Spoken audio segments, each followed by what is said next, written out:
Good morning, and thank you so much for joining us for Seniors Blue Book Live. I am the host and also the publisher of Seniors Blue Book, Amanda Barton.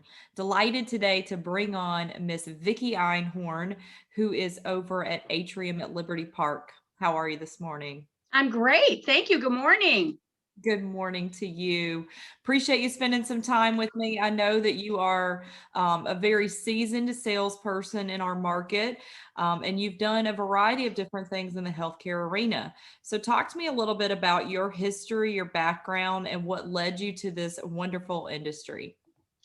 Oh, sure. Well, way back many, many years, I actually started in retail and I was in retail for a while and I realized, you know what, for me, it was not appreciated. And so I had an opportunity to get into specialty advertising and I did very well with that, won trips. And then what happened that put me where I am today was, I had a child that got very sick and I was really educated in the medical industry and where it was lacking and what was needed. And so I had the opportunity then to get into medical sales. So I started with a company called Juzo, and it was medical compression. And I covered 2 states, and I learned a lot from that. And I met a lot of friends. I covered Illinois and Indiana, a lot of hospitals. What an education I had. I would talk to cardiovascular surgeons and also worked with rehabs.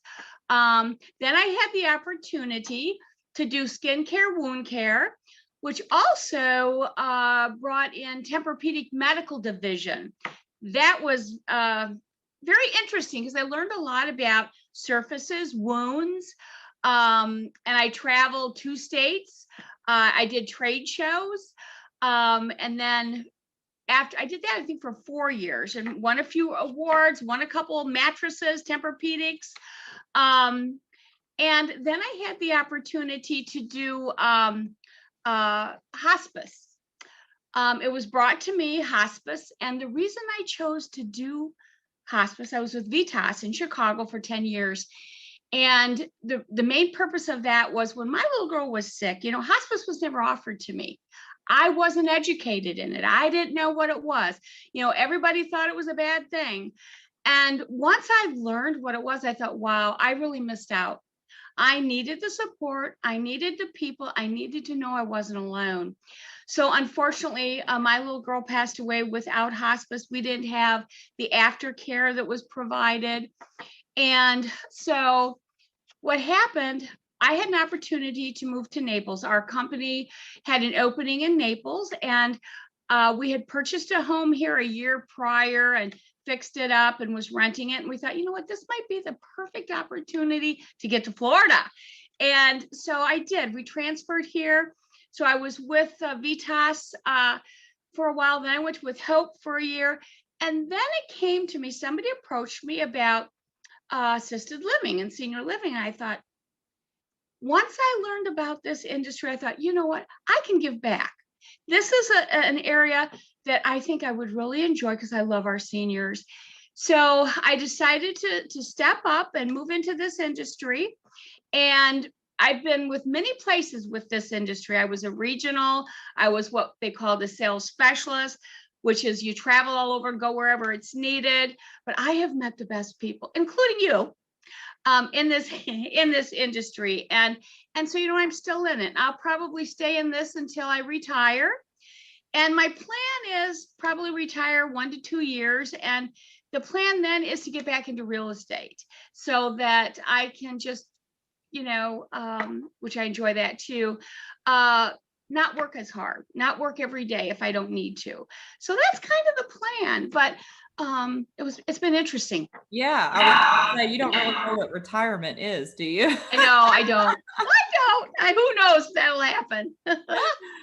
Well, we would be very sad to see you go in the healthcare industry, but I know even being in real estate, I'm sure I'll see you around. Yeah. Well, tell me this. You are now at the Atrium at Liberty Park, which is a Yes. relatively new community, very unique, has quite a few different niches. Talk to me about the Atrium. Well, what happened with this is another great story. I had applied for this position and I got it. I was so excited. And then I thought I was going to have back surgery. So I backed out of it. Well, luckily enough, I did not. So the position opened up again and they offered it to me. And so I opened the Atrium. This is the second community I opened. And that's quite the experience. You know, one thing I've learned when you are trying to sell a building pre-open is it's kind of like, imagine if you will, because they can't see it. You know, you're explaining it to it. Your excitement sells it. You are their eyes. And I really enjoyed this. I enjoy opening new buildings. So our building here has been open now about a year and 4 months, I believe. We've been very blessed, even with the COVID and everything that has affected everybody so much. But personally, I think what makes this building unique are a couple things. Number one is, I think, is our team. You know, we have the original team here. We all get along. We all are here for the better of our residents. And I think that's what we're supposed to be doing. And fortunately, that is something that we do here. And we have fun. You've got to have fun doing what you're doing, or don't do it. You know, if you wake up in the morning and think, oh gosh, I got to go to work, we're in trouble. But when I wake up, I'm always thinking, what can I do today? What's the next plan? So what I loved about this particular building, besides our team, is the way it's laid out. If for those of you who have not been here, call me. I'll be more than happy to give you a tour. We have a lot of activity rooms, very unusual. We call it Activity Alley. So we have one whole area on the first floor that you walk down, and on one side we have like the pool table, we have the TV, the sports area. On the other side, we have creative studio where they're always baking or creating something. And typically when they're baking, the men will go in there and they'll be the tasters. And then you keep going, and we have the theater. We have a card room. We also have an area that we've set up for women that like to knit and sew, and they're teaching each other, which perfect. That's a perfect scenario, teaching each other how to do a craft. Then one of my favorite areas, which I think we're going to have to move because it's become very, very popular, is we have the big board on the wall, and it's magnetic. I'm trying to think what it's called. I just lost it. Anyway, it's becoming so popular that we have too many people in there. So we're actually going to move the board upstairs so that anybody that wants to play can play. It's been pretty exciting. Then as you continue the walk down the hallway, we have our little yoga room and balance room. And then we have our room that is for OT and PT, which we offer. So if somebody comes here from the hospital, or one of our residents goes out and comes back, we can continue it here, which is good. We want to continue keeping them strong and not lose what they've gained. And then you continue the walk, and at the very end of the hall on the right is our beautiful beauty shop. I don't, have you seen that, Amanda? It's huge. It's pretty impressive. So you could have a barber, beauty, manicure, pedicure, and then across from there we have a little spa room, which is a soaker tub. And those soaker tubs, I think, are especially perfect for some of our Alzheimer's residents. Sometimes water can startle them and scare them. So it's a perfect opportunity to make it an adventure for them. Of course, somebody's with them at all times. And our plan is to put a massage table in there soon. Not right now, of course, but we will have that. Then you go into our dining room, which is quite large and beautiful. And your scenery there looks into our beautiful courtyards. We actually have 2 courtyards on the first floor that are they're very large, they're beautiful, they're quiet, they're protected. So all of the views from all of these activity rooms and dining look into the courtyard. And our building, of course, is safe up to a Hurricane 5. And we encourage residents, if you want your family to come stay with you during this time, because it's a scary time, they're welcome to come. They just have to bring their own food and water, because we just have enough for our residents. So that's kind of it in a nutshell. And then our great room upstairs. We have a huge room upstairs. That's fun. which is very unique for an assisted living community. So you offer memory support. You have a secure memory environment as well as assisted living located right in Cape Coral. It's a fantastic location. Do you want to talk about some of the amenities and services that make the memory care unique? Sure, absolutely. In our memory care, I think one of the positive things about it, uh, my thoughts are that it's only a 22 and we are full. I will tell you, our memory care is full, but it's only 22 rooms. It's a large square. And what's nice about that is because it's small, it's not so overwhelming for them. They have their own beautiful little dining room and kitchen with a bar, which I adore. I adore the bar because they can actually sit at the bar, or the wheelchairs can go up to the bar. And what some of the activities they do is let them smell, touch, feel. So what they can do, like at last year at Christmas, everybody had dough, pie dough. Okay. So they were rolling and they were squeezing and they were, and they were a part of it, when actually the real pie was in the oven already baking. So they could smell it, touch it, feel it, but you know what? They felt like they were a part of it. Also in our memory care, you will see that we use the red Fiesta dishes.